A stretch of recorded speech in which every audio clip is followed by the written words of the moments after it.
Hello les chatons, j'espère que vous allez bien. Aujourd'hui on se retrouve pour quelque chose qu'on n'a pas fait depuis un sacré bout de temps, à savoir un petit chat make-up. Je me suis dit que ça changerait un petit peu, puis comme ça on pourra parler un peu entre nous, ça nous fera un bon mal de bien je pense. Donc je me suis dit pourquoi pas relancer de temps en temps un peu le concept. Donc je n'ai fait que mes soins, je me suis pas maquillée, j'ai rien fait du tout. J'attendais de le faire avec vous, donc vous aurez tous les produits comme d'habitude en barre d'infos. Je vais pas vous dire j'utilise ça, je pense que vous le verrez en barre d'infos. Donc voilà, je voulais vous faire un petit point parce que je vais pas tarder à partir pour Paris quand ça, pas cette semaine, pas la semaine prochaine, mais la semaine après de la Saint-Valentin. Donc je vais partir pour Paris pour un stage concrètement parce que j'ai réussi à avoir un stage 2 semaines à peu près. Donc je pars pour 2 semaines de stage au même endroit. Pour une fois ça sera pas comme la dernière fois à 2 endroits différents. Donc là je pars pour 2 semaines au même endroit. Ça va être une bibliothèque plus jeunesse, adolescent, donc ça sera cool. Bon, ça fera du bien de voir un peu d'autres choses parce qu'en fait j'hésite vraiment à m'orienter après le concours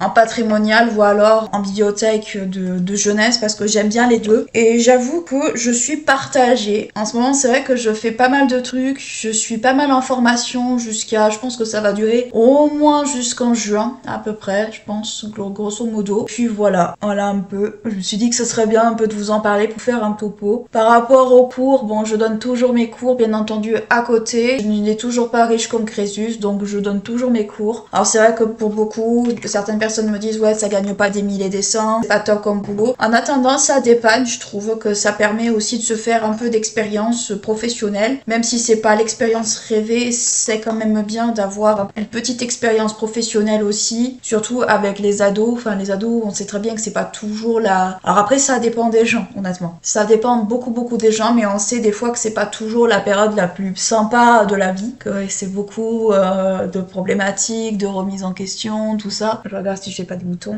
Donc c'est vrai que c'est pas toujours la période la plus drôle, l'adolescence. On est tous passés, je pense qu'on peut tous attester que c'est pas la période la plus fun. Pour ma part, moi mon adolescence ça a pas été la période la plus intéressante de ma vie. Donc c'est vrai que moi je me verrais pas par contre faire cours à des tout petits genre des petits de maternelle ou autre. Enfin, je me vois pas du tout faire cours à tranche d'âge là parce que premièrement je me sens pas forcément toujours très à l'aise et ensuite la plupart du temps quand vous postulez, que ce soit chez Academia, chez Complétude ou ailleurs, en fait ça commence vraiment qu'à partir du CP quoi, de l'école primaire. Donc la maternelle ça peut arriver mais c'est très rare. Je pense que c'est vraiment dans des cas particuliers, dans des objectifs particuliers. Faut savoir que dès septembre-octobre il y a des parents qui commencent à penser à l'année prochaine pour le CP. C'est un peu tôt, tout en grande section. Soit j'en ai eu des trucs comme ça, donc voilà. Mais pour l'instant c'est vrai que moi je me contente des ados, ça me va très bien. Alors après bien sûr tout n'est pas tout beau tout rose dans ce boulot, on a de tout, on voit de tout, on a de tout et souvent on va dire que si ça se passe bien tant mieux, si ça se passe mal ma foi on n'est pas tenu de continuer si vraiment on voit que ça passe pas. Donc moi j'ai jamais eu personnellement à partir d'une famille parce que ça me convenait pas. C'est plutôt les familles qui disaient qu'au final ça allait pas, ils voulaient d'autres choses, tout ça. Mais ça c'est à définir avec l'entreprise que vous choisissez pour faire ça en fait. Le prof ou même parce que pour les aides ménagères c'est un peu la même chose. Il suffit de dire que tout simplement ça vous convient pas, vous faut quelqu'un d'autre, vous faut d'autres profils. Dire que moi si je perds une famille derrière parce que ça va pas au niveau des horaires, ça va pas au niveau peut-être des attentes. Moi personnellement j'en fais pas un flanc parce que je me dis certes c'est un manque à gagner mais après voilà il faut ajuster avec les gamins. Après vous avez vraiment des gamins qui sont je vais pas dire de mal mais par moment vous avez des gamins qui sont vraiment en crise d'adolescence et par moment quand vous êtes prof ou quand vous êtes quelqu'un qui ne fait pas partie du cercle de famille, d'amis ou autre, franchement il y a des fois vous êtes beaucoup moins clément. Enfin vous êtes beaucoup moins clément avec certains arguments avancés. Exemple là il y a pas très longtemps, en début d'année justement, j'ai un parent qui m'a pas contacté pour de toutes les vacances de décembre alors que c'est pas faute d'avoir relancé tout ça. Alors moi j'ai laissé passer les vacances, j'ai totalement laissé passer les vacances parce que je me suis dit bon c'est les vacances de Noël, faut pas exagérer non plus tout ça. Mais au bout d'un moment moi j'avais besoin aussi de faire mes emplois du temps, j'avais aussi besoin de savoir quand est-ce que ça pouvait être possible et tout. Et je savais que il y avait un truc qui allait pas, le nombre de fois que le rendez-vous a été reporté, que ceci, que cela, que j'avais pas de réponse, que machin. En fait je sentais qu'il y avait un truc qui allait pas du tout et la personne en question m'a recontacté finalement parce que j'avais recontacté l'entreprise qui nous gère concrètement, en leur expliquant que vu que j'avais pas du tout de nouvelles, que concrètement voilà, voir s'ils pouvaient eux essayer de contacter, voir si eux pouvaient en avoir, qu'on sache au moins où ça en était. Donc déjà, il a fallu que je fasse cette démarche-là pour que la personne me recontacte, ce qui aurait été la moindre des corrections en fait que de recontacter. Et il a fallu que j'en vienne à ça pour qu'elle me réponde. Sauf qu'en fait, la personne m'a donné une réponse qui est totalement bidon. Ça se voyait que c'était pas vrai, que c'était un peu quelque chose qui était pas cohérente en fait. Parce que moi, elle m'avait dit que voilà, son gamin avait pris des trucs pendant les vacances pour la méthodo, pour tout ça. Et en soi, ok. Mais après, elle devait me tenir au courant. Sauf qu'elle l'a jamais fait. Elle l'a jamais fait. Donc, au bout d'un certain moment, si tu mets ton enfant à la concurrence aussi, au contraire, il y a d'autres trucs, tu préviens au moins. Là, elle avait prévenu personne. Elle avait dit qu'elle avait prévenu Complétude. Au final, c'est pas vrai parce que j'ai fini moi derrière par les appeler, les tenir au courant. Moi, ils m'ont clairement dit, nous, on n'a pas du tout de nouvelles. En fait, elle nous a rien dit du tout. Donc déjà, la personne n'est pas honnête, déjà d'un. Et de deux, si soi-disant, alors moi, elle m'a cité comme excuse incompatibilité d'emploi du temps. J'y ai pas tellement cru, honnêtement, pour en avoir discuté avec mon coloc derrière, il me dit, ouais non, c'est pas vrai cette histoire. C'est juste que ça lui convenait pas et puis c'est tout. En fait, on était partis sur la même idée, lui et moi, à ce niveau-là, et on avait parfaitement compris qu'elle avait pas dit la vérité. Donc ça, quand vous êtes prof à domicile, des parents qui soit acceptent, vous acceptent en tant que prof, mais qui, quand vous vous demandez la prise de contact, vous répondent pas, ou tout ça, vous allez en avoir énormément. Vous allez en avoir, je pense, plus que nécessaire. Des gamins qui se braquent pour un rien, vous allez en avoir aussi. Des fois, ça peut être un détail totalement insignifiant, ça peut être pour une histoire de code couleur. C'est pas une blague, ça m'est arrivé, mais vous allez y avoir droit. Pourquoi? Parce que, voilà, c'est malheureusement, il y a certains gosses qui sont vraiment en crise d'adolescence pour le coup. Normalement, c'est vrai qu'il faut pas porter de jugement sur tous ces trucs-là, machin, mais au bout d'un certain moment, voilà, vous travaillez, vous êtes là pour faire votre boulot. Voilà, c'est des choses malheureusement qui arrivent. Si vous voulez vraiment faire ce genre de boulot à côté de vos études ou à côté, d'un autre boulot salarié ou autre, renseignez-vous bien parce que honnêtement, certes, vous n'êtes pas non plus soumis à une clause de non-concurrence si jamais vous allez dans plusieurs entreprises pour faire ça. Vous y êtes pas soumis, mais renseignez-vous bien parce qu'honnêtement, pour en discuter avec une autre famille, je citerai jamais les noms, faut savoir. On en discutait, elle et moi, justement, et elle me disait, mais je me rends compte qu'en fait, il y a beaucoup de familles que ce sont des peaux de vache, pour la citer. Je peux pas lui donner tort parce que malheureusement, entre ceux qui savent pas ce qu'ils veulent, ceux qui en veulent beaucoup, mais avec peu de moyens, exemple, faire du français et de l'histoire en 1 heure, sous certaines conditions, c'est possible, sous d'autres, ça ne l'est pas. Si l'élève travaille pas un peu en amont, en fait, c'est pas possible. Surtout, vous savez bien qu'il y a des élèves, quand ils sont malades, ils bossent pas, ils travaillent pas. Bon, ça nous est tous arrivé. Moi, personnellement, je sais que si j'avais fait ça les jours où j'étais vraiment malade, à moins d'avoir une gastro qui m'empêche de me concentrer ou autre, à un moment donné, tu peux quand même faire un exercice et ne pas attendre que le prof vienne. Or, j'ai malheureusement eu le droit à ça. Et malheureusement, quand vous avez droit à ça, derrière, vous faites ce que vous pouvez. Vous avez, pour 1 heure, vous avez une tonne de travail qui aurait pu être lourdement brassée en semaine, parce que vous allez me trouver un peu dure, et pour certains, un peu méchante. Mon éducation qui est comme ça. Moi, je sais que par exemple, mes parents, si j'avais vraiment fait ça les jours où j'avais la grippe ou autre, mais bon sang, mes parents auraient pété un plomb, mais clairement. Mes parents, ils auraient pété un câble. Mon père m'aurait traité de feignante, quoi. En disant qu'en gros, oui, certes, j'ai la grippe, mais ça ne doit pas m'empêcher de bosser et tout ça. En soi, je lui donne un peu raison. Ce blush est beaucoup plus pigmenté quand vous le mettez à même la peau que sur la poudre. C'est dommage. Mais franchement, il est vrai que, après, honnêtement, il me reste ça. Hein. Mais c'est vrai que, honnêtement, quand vous êtes prof à domicile, il faut vous attendre un peu à tout. Il faut vous attendre un peu à tous les profils, à toutes les façons de faire, à des parents qui seront pas francs avec vous, à des parents qui seront adorables, qui seront gentils, qui seront respectueux, bien entendu. Vous aurez affaire à ce genre de gens, mais vous allez aussi avoir affaire à des parents qui, malheureusement, ont oublié un petit peu ce que c'était,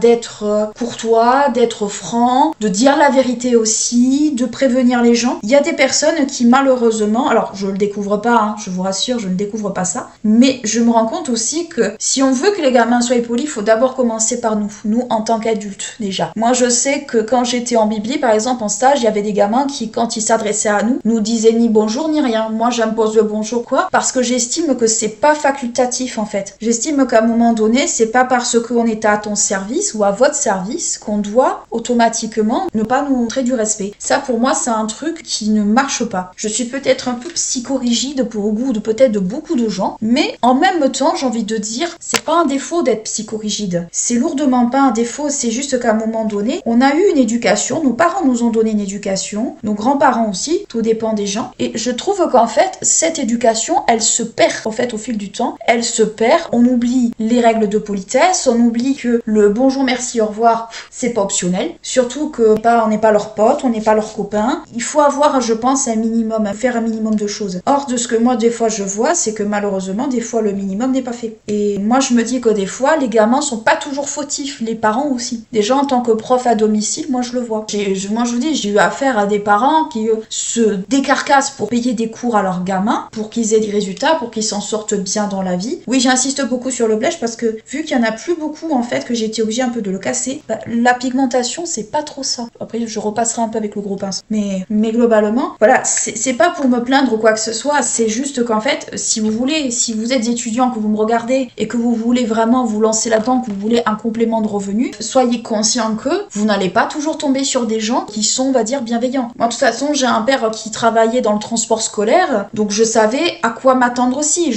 Pertinemment, je me doutais que j'allais pas tomber que sur des anges. Hein. Surtout que lui, les consignes qu'il avait, c'était vraiment si un enfant ne fait pas ce qu'on lui demande, c'était directement gendarmerie. Et là, les parents, ah mais non, on va pas en venir là. Bah si, moi j'ai des instructions, je suis obligée d'en venir à ça. On est à 15 minutes et je me rends que c'est très long. C'est trop long, comme d'hab. Un petit coup de spray, mélanger tout ça. Donc franchement, oui. Le boulot de prof à domicile, quand vous pouvez brasser beaucoup d'élèves, c'est bien. Quand vous avez plusieurs compétences, c'est bien. Mais moi, je me suis cantonnée à l'histoire géo et à l'aide aux devoirs jusqu'à un certain point parce que c'était plus gérable pour moi. C'était beaucoup plus gérable pour moi au quotidien, c'était moins embêtant. Et surtout, en fait, l'histoire géo, ce qui se passe, c'est qu'en fait, les profs ne font plus tellement de méthodologie. Quelque chose maintenant j'ai l'impression, qui est devenu presque un peu optionnel. Et moi, c'est quelque chose que je me dis non, en fait, ça devrait pas l'être. Ça ne devrait pas être, comment dire, optionnel comme ça l'est maintenant. Donc c'est pour ça que je donne la plupart du temps des cours de méthodo, pas forcément des cours d'histoire pure où on parle que ça. Moi, je sais que mon savoir-faire, des fois, penche dans la balance. Le fait que je sois spécialiste penche dans la balance.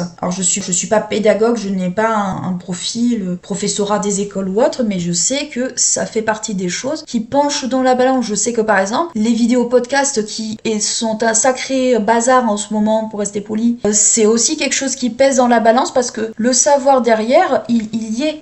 Et je sais que souvent, c'est ce qui est aussi recherché. C'est aussi quelqu'un qui a un savoir, pas quelqu'un qui est juste là pour parler, pour faire de la méthodologie pure. Moi, je sais que je fais à la fois de la méthodo, je fais aussi un peu de cours, je prépare aux évaluations, je fais des entraînements aussi aux différents modes d'évaluation. C'est comme ça que je fonctionne. Je check très régulièrement ce qui a été fait, pas fait en classe, parce que j'estime que c'est le minimum quand on fait ce boulot à faire. Après, chaque prof a sa façon de faire, chaque prof a sa technique aussi de faire. Moi, je sais que c'est comme ça que je fais, et jusqu'à présent, il n'y a pas eu de problème outre mesure. Donc voilà. Donc oui, j'ai en même temps mon projet pro qui est intégrer la Bibli. J'ai aussi mon boulot entre guillemets à côté. Est-ce que je dépends des aides? Oui, je sais que ça fait grincer des dents quand on parle de ces choses-là, mais en même temps, j'ai envie de dire, on parle de ces choses-là uniquement pour dénoncer les personnes qui abusent. Alors moi, je suis pour totalement qu'on verbalise clairement les personnes qui abusent, qui sont malhonnêtes, qui exagèrent beaucoup, totalement pour ce genre de choses. Parce que j'estime que à cause de ces gens-là, on met tout le monde dans le même panier et c'est pas normal. Il y a des gens qui sont par exemple au RSA qui ne sont pas assez handicapés, ce qui est mon cas, pour toucher l'AH par exemple. Et c'est pas parce qu'on touche l'AH ou le RSA qu'on est forcément des parasites de la société. C'est juste qu'à un moment donné, quand vous êtes comme moi travailleur handicapé ou quand vous êtes handicapé tout court, ce qui est le cas de beaucoup de gens en France, il n'y a pas forcément d'entreprises qui sont prêtes, et c'est une réalité malheureusement. Je bifurque d'un sujet à l'autre parce que bon voilà, on aborde un peu le projet professionnel, on aborde le travail et tout, donc ça fait un peu partie du package.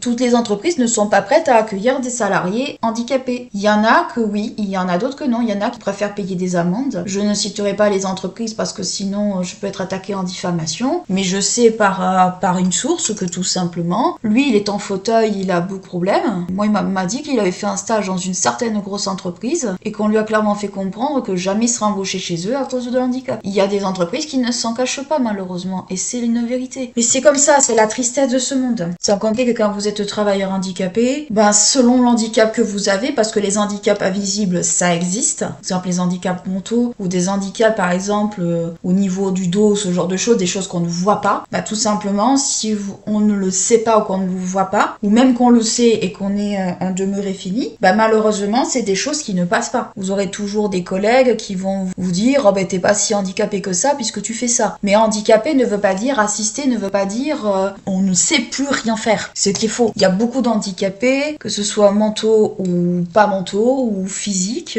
Après tout dépend bien sûr de la personne, ça c'est toujours le même sujet. Oui, je m'effile aussi les sourcils, normalement faut pas le faire mais on s'en fout. C'est qu'il y a des handicapés tout simplement qui n'ont pas envie de faire cet effort, c'est tout. Il y a de tout, il y a de tous les profils. Et heureusement, j'ai envie de dire, c'est comme dans les travailleurs, il y a de tous les profils et j'ai envie de dire heureusement. C'est ce qui fait que c'est une diversité. Mais voilà, c'est pareil. Moi je sais qu'en Bibi par exemple, le port de charge m'est interdit. C'est quelque chose qu'on ne peut pas me faire faire, même qu'on saute. Si je tombe dans une bibliothèque où on a du mal à comprendre que j'ai une RQTH et que la RQTH fait que je ne peux pas soulever des choses d'un certain poids et je suis pas tenue en fait de rester dans l'entreprise parce que faute de respect justement de la RQTH. Pourquoi beaucoup de gens font des RQTH aujourd'hui? À cause des abus aussi. Il y a tout un tas de raisons, hein, mais principalement à cause d'abus, à cause de personnes qui abusent. Être en RQTH ne veut pas dire que ça y est, on fait plus rien, on est des personnes qui sont dépendantes de tout. Le fait d'avoir les RQTH ne veut pas dire qu'on est dépendant, hein, parce que je sais très bien un petit peu aussi ce que les gens pensent des handicapés aussi, que ce soit des légers ou pas légers. Je le sais, je l'entends et je m'en doute aussi. Donc voilà. Donc je bifurque un peu, je fais un peu un package parce que ça fait partie des choses qui font que moi pour le prof à domicile, ils sont parfaitement au courant que je suis en béquille aussi, même s'il m'arrive de plus ou moins de temps en temps de plus les avoir. Il n'empêche que je peux les avoir à un moment donné et on a le droit de rien me dire. Si ça gêne des parents de me voir en béquille ou autre, c'est eux que ça regarde, c'est pas moi que ça regarde. Parce que normalement, même si je suis handicapée, ils ont pas forcément le droit de me refuser à cause de ça. J'ai des contraintes. Alors, c'est sûr que si c'est par exemple un immeuble de 3 étages sans ascenseur, je vais pas y aller bien sûr parce que 3 étages sans ascenseur, même en marchant assez régulièrement, en faisant du sport, ça reste quand même très raide pour mes jambes. Ça reste beaucoup trop raide. Donc ça, c'est des choses que je ne ferai pas par exemple. Mais je sais que normalement, on n'est pas censé avoir de problème. Est-ce qu'on gagne beaucoup dans ce boulot-là? Pas forcément. Tout dépend bien sûr de à combien d'élèves vous êtes, à combien en fait vous êtes prêt en fait aussi à vous investir parce que faut pas croire que c'est je donne 1 heure ou 2 heures de cours et puis voilà, je rentre chez moi. À côté, vous avez une préparation aussi de cours, de ci, de là. Donc aussi, il faut faire le travail. Et aussi, il faut que ça soit fait en collaboration avec les parents, le travail. Donc c'est sûr que si vous avez des familles qui sont cool, tant mieux, vous pouvez faire énormément de choses pour les gamins. Mais si vous tombez sur des familles qui sont ultra exigeantes ou qui savent pas ce qu'ils veulent, un coup ils veulent ça, un coup ils veulent ça, un autre jour c'est ça. Peu importe en fait que le gamin soit difficile ou autre, c'est sûr qu'au bout d'un certain moment,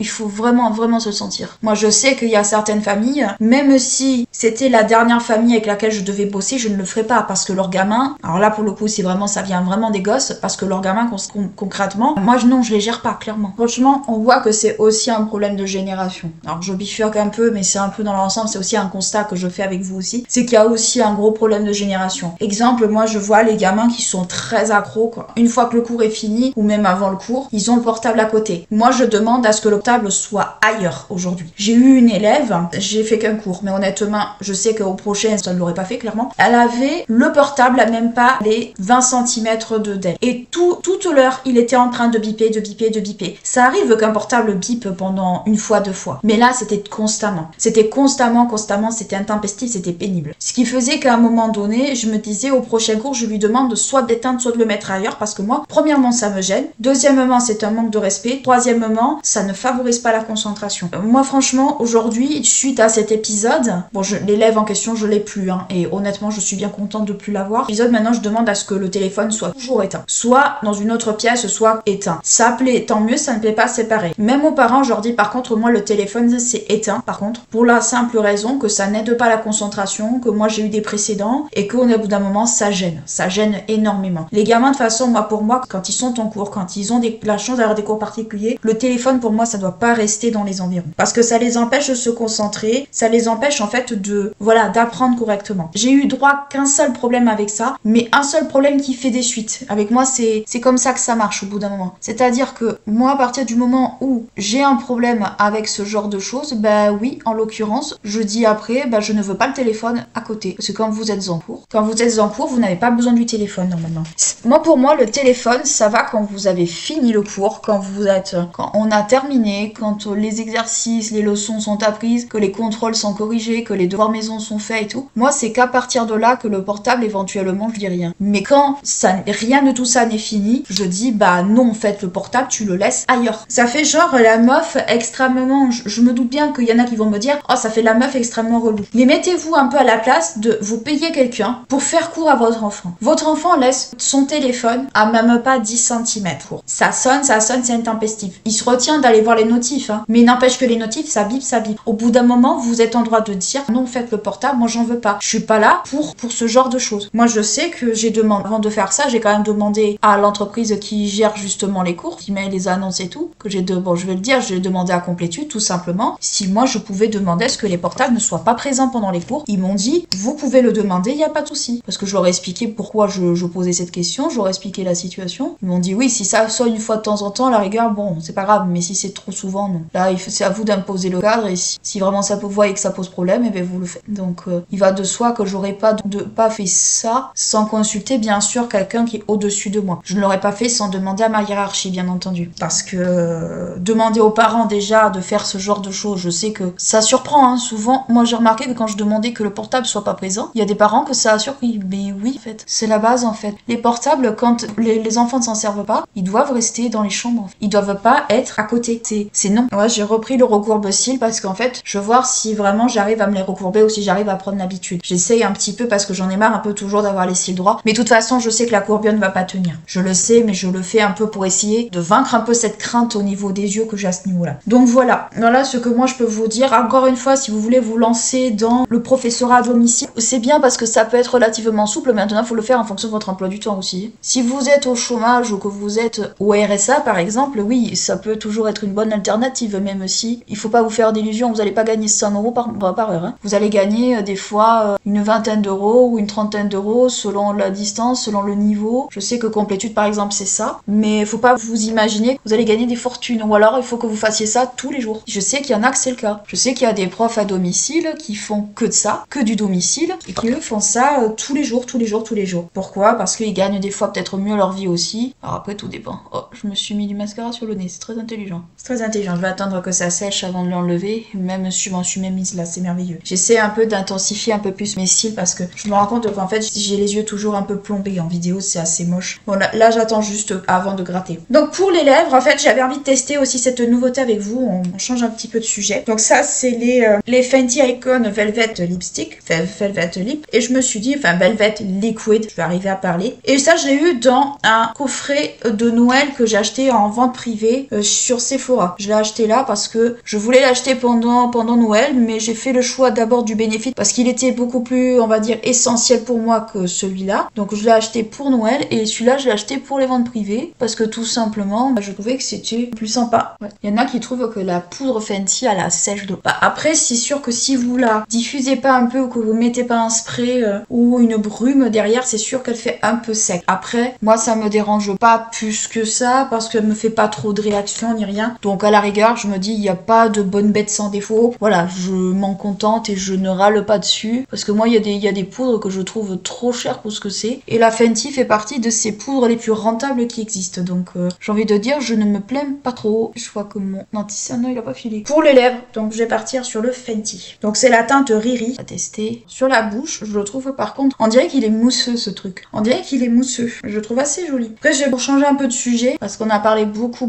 du travail et tout. J'ai vu qu'ils avaient pas mal sorti de nouveautés Fenty Beauty. Ils ont sorti pas mal de nouveautés. Des nouveautés, alors certaines choses étaient sorties déjà aux États-Unis mais ça arrive que maintenant en France. Bon, ça fait un peu bizarre la bouche mais c'est parce que sans faire exprès je vais avoir liné d'un côté. Donc c'est pas grave. Alors, je m'efface toujours l'arc de Cupidon mais à la rigueur c'est pas trop grave. Ils sont assez confortables je trouve et ils vont pas sur les dents. Déjà ça c'est un bon truc. La couleur est jolie, c'est un espèce un peu de vieux rose que j'aime bien. En fait je me rends compte que j'ai pas mal de rouge à lèvres de cette couleur. C'est un petit peu bizarre. J'ai pas mal de rouge à lèvres de cette couleur. J'ai l'impression que je tourne toujours autour des mêmes teintes, des mêmes tons. Et c'est vrai que c'est un peu au bout d'un moment un peu redondant. Mais bon après quand on aime des teintes, oulala mes cheveux c'est vraiment une catastrophe. Oulala. En plus ils ont pris un mauvais derrière. C'est pas grave. Ils ont sorti pas mal de nouveautés. J'ai vu par contre sur Sephora la nouveauté Lancôme. Alors les deux nouveautés Lancôme, j'ai vu qu'ils avaient sorti des High-Tint, enfin vous savez les encres là pour les yeux de la collection Idol. Et encore une fois aussi de la collection Idol, ils ont sorti également, j'ai vu un mascara qui, j'ai l'impression en fait, alors ça c'est un très vieux, normalement je devrais même pas le mettre sur les yeux mais ça m'arrive encore aujourd'hui. Bon ils sont secs. J'ai l'impression qu'en fait la brosse, elle est comme ça en fait. J'ai l'impression que c'est le même style de brosse que ce qui était avant le balconnet de cils de chez Etam. Alors il est sec, hein, il est complètement sec, mais je le garde parce que en fait j'essaie de retrouver des équivalents. Je me suis demandé d'ailleurs si c'était pas un peu le même genre de brosse. Si c'est vraiment le même genre de brosse, je pense que je vais être très contente. Alors j'adore le Lash Idol normal, hein, je l'adore celui-là, mais c'est vrai que ça fait très longtemps que je cherche un mascara avec ce genre de brosse parce que je trouve qu'en fait ça sépare bien les cils, ça fait quelque chose quand même qui est propre. Ben, je vous l'ai dit, ça a retombé, ça retombe toujours. Ça fait quelque chose de propre, ça fait quelque chose en fait qui est joli, ça fait quelque chose en fait qui est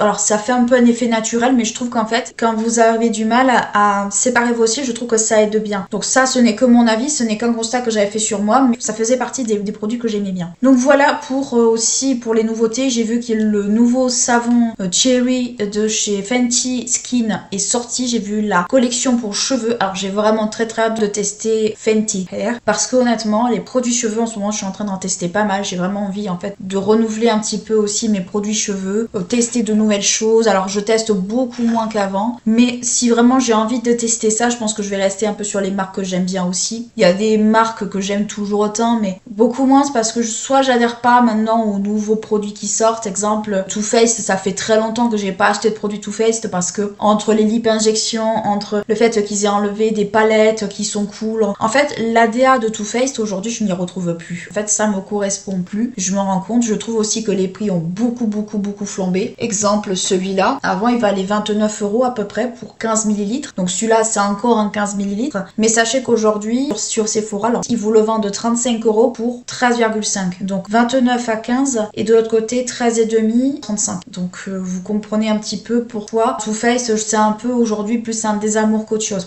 Et c'est toujours une marque que j'aime bien. Il y a des blushs, les Cloudy, les Cloud, je dis toujours Candy Cloud, mais je crois que c'est le nom d'une teinte, qui me font toujours de l'œil. l'ADN maintenant de Too Faced depuis que le fondateur n'y est plus, ça me ressemble plus, en fait ça ne me correspond plus. Par exemple là j'ai un ancien gloss de chez Too Faced, alors oui normalement alors j'aurais dû le bazarder mais c'est sentimental. Ces gloss là par exemple n'existent plus alors qu'ils étaient vraiment géniaux, ils étaient vraiment bien ces gloss là, ils ne les ont plus fait, ils les ont arrêtés. En fait ils ont arrêté énormément de produits, toute la collection Peach ils ont arrêté, la collection Chocolate il y a encore des trucs mais voilà ça casse pas 3 pattes à un canard, 3 pattes, pas 3 pattes mais bon peu importe on a compris. Je me reconnais plus en fait dans cette marque, je me reconnais plus en fait dans ce qu'ils veulent on va dire véhiculer, je me reconnais pas là-dedans, donc en fait c'est pour ça que j'achète beaucoup moins de Too Faced. J'ai tendance plus à aller vers des marques comme par exemple Rare Beauty. Rare Beauty fait partie des marques qu'aujourd'hui j'affectionne beaucoup. Il y a des gens qui aiment, il y a des gens qui aiment pas, mais c'est comme dans toutes les marques. C'est une marque en fait qui pour moi est plus intéressante aujourd'hui d'un point de vue développement produit, d'un point de vue aussi prix. Je trouve qu'au niveau des prix ils sont quand même restés très raisonnables par rapport à d'autres. Benefit par exemple, les petits blushs comme ça, avant ils valaient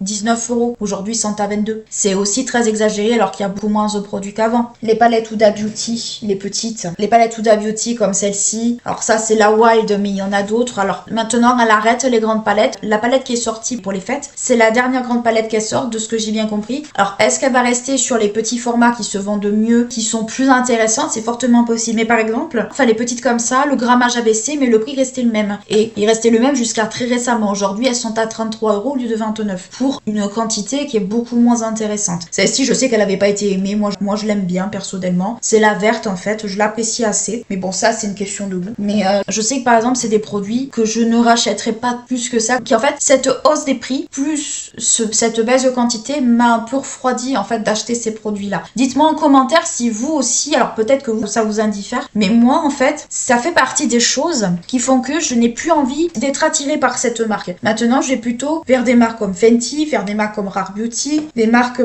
comme par exemple Lancôme également que je redécouvre un peu aussi. Je vais plutôt vers ces marques là, vers des marques comme R.E.M, des marques comme Rare, enfin je viens de citer d'ailleurs. Toutes ces marques là en fait me font plus envie aujourd'hui que Too Faced. Alors Anastasia Beverly Hills, c'est pas que j'ai jamais accroché, je suis pas la cible pour cette marque. Clairement je vois bien que je suis pas la cible du tout pour cette marque, je vois bien la courbure n'a pas du tout tenu mais ça je m'en suis un peu douté. Je suis pas du tout la cible pour cette marque, je suis pas du tout la personne en fait qui est sensible à l'identité de cette marque. C'est vraiment pas du tout une marque qui moi me correspond, qui me convient, qui m'attire en fait, pas du tout. Anastasia Beverly Hills honnêtement c'est pas du tout une marque qui m'attire. Mais c'est pas du tout ça. Huda Beauty j'ai mis du temps quand même à m'y mettre, hein. J'ai mis pas mal de temps. Moi la seule chose que j'aime pas chez Huda, alors la poudre lilas qu'ils ont sorti, même s'il y a toujours cette horrible odeur de rose, me dis je vais quand même la tester pour les jours où moi j'ai par exemple le contour des yeux un peu orangé, un peu jaune, peut-être pour pouvoir ne serait-ce que contrebalancer. Peut-être je me dis pour les jours comme ça peut être pas mal. Mais en fait, moi ce que j'aime pas du tout chez Huda Beauty, c'est tout ce qui est autour du teint. Fond de teint, anti-cerne et tout, c'est que du mat. Et honnêtement, le mat, ça parle pas à tout le monde. On va pas se mentir, c'est pas quelque chose qui va à tout le monde. Le mat pour les peaux sèches, c'est une catastrophe. Moi le faux filter, honnêtement, quand je vois un peu comment il est en vidéo et tout, et en fait il m'a jamais attiré ce fond de teint par rapport à ça, de même que l'anti-cerne non plus. Alors après il faut vraiment se faire sa propre idée bien sûr, mais je ne suis pas le public pour les mats. Pourtant j'ai une peau mixte à grasse,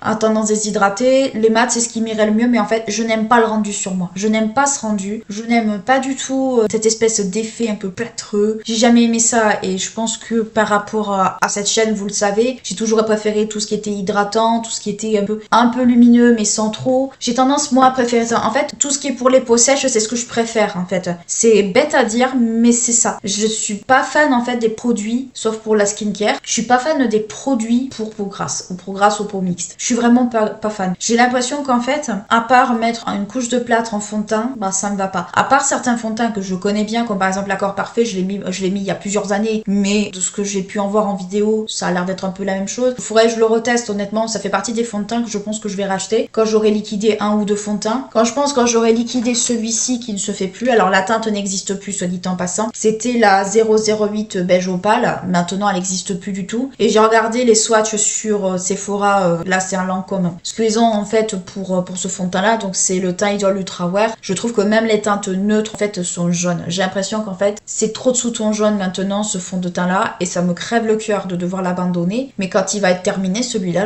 premièrement je ne pourrai pas le racheter parce qu'il vaut quand même très cher, et deuxièmement si c'est pour avoir un fond de teint qui me fait jaune, bah ça m'intéresse pas en fait, ça m'intéresse pas du tout. Alors c'est vrai que là je parais très très pâle à la caméra, mais voilà, le fond de teint va à ma peau, même si je parais très blanche, il va quand même à ma peau. Bon, d'une part la poudre est quand même un peu jaune, c'est teinte butter chez Fenty Beauty, c'est pas la teinte lavender, parce que je voulais quand même une poudre qui soit pas non plus genre gros plâtre comme au 18e siècle, je voulais pas ça, donc ce qui fait que ça contrebalance un petit peu. De toute façon le maquillage c'est on contrebalance toujours, quand il y a des défauts on contrebalance, mais un fond de teint, moi c'est pas du tout mon genre d'acheter un truc qui soit trop jaune, soit deux têtes en dessous. Moi je connaissais quelqu'un, une amie à moi, qui achetait deux teintes en dessous de son fond de teint. Moi je me souviens parfaitement, on était toutes les deux et elle avait mis son fond de teint, j'ai voyé son visage était beaucoup plus blanc que son cou par exemple, et je lui dis mais tu sais que tu as deux, normalement il faut pas le faire parce que voilà, mais ça m'avait tellement choqué que je lui dis mais tu sais quand même que ton fond de teint est trop clair. Elle me dit oui mais c'est fait exprès. Ah d'accord, bon pourquoi pas, j'ai envie de dire après tout, si le fond de teint avait tendance à s'oxyder dans la journée en soi, ok je pouvais comprendre. Moi à l'époque ça me choquait, aujourd'hui ça me choque plus, il y a les erreurs de teinte ça existe, même moi j'en fais, donc voilà, mais ça fait partie de ces choses là que en plus c'était un fond de teint mat, ça faisait un effet bizarre. Honnêtement tu vois, c'est pas quelque chose que je ferais, non. Pour ça que au niveau du maquillage, pour l'instant cette année j'ai l'impression que c'est l'année mascara au tout début. J'ai l'impression qu'on commence en fait avec l'année mascara, parce que Sephora a sorti des nouvelles déclinaisons du Size Up, je l'ai jamais testé, j'ai l'impression que c'est un peu un dupe du Better Than Sex. Je l'achèterai un de ces quatre pour me faire une idée, peut-être en petit, mais j'ai vu qu'ils avaient une teinte bleue, une teinte rose, et la teinte rose et bleue me fait vraiment envie. La burgundy, je la trouve pas bien faite, honnêtement, je l'ai vue appliquée sur des yeux, on la distingue pas trop de la marron, je trouve. En fait, elle fait plus marron, je trouve, marron rosé. Il y a le mascara Lancôme qui est sorti, il y a le nouveau aussi de chez Gucci qui est sorti. Il y a pas mal de sorties mascara. Je pense que ce début d'année, c'est vraiment la sortie mascara. On a eu l'an dernier l'année un peu de tout ce qui était autour du blush et tout ça. On a eu des années où c'était plus les fonds de teint, d'autres c'était plus les palettes. Là, je pense que cette année, ça a pu être le mascara plus qu'autre chose. J'ai l'impression, au vu des dernières sorties sur Sephora, que ça va beaucoup être le mascara qui va être mis en avant. Ça va plutôt être ça qui va être mis en avant plus que les autres. Donc voilà, écoutez, j'en ai fini ce make-up depuis un petit moment. Je pense que j'ai assez de charré. Je vais vous laisser là. J'espère que cette petite vidéo chit-chat vous aura plu. Soit n'hésitez pas à liker, à clocher, à vous abonner à la chaîne si c'est pas encore fait. Ce serait bien qu'on arrive aux 250 premiers abonnés d'ici la Saint-Valentin. Moi, je vous fais d'énormes bisous et je vous dis à bientôt. Ciao!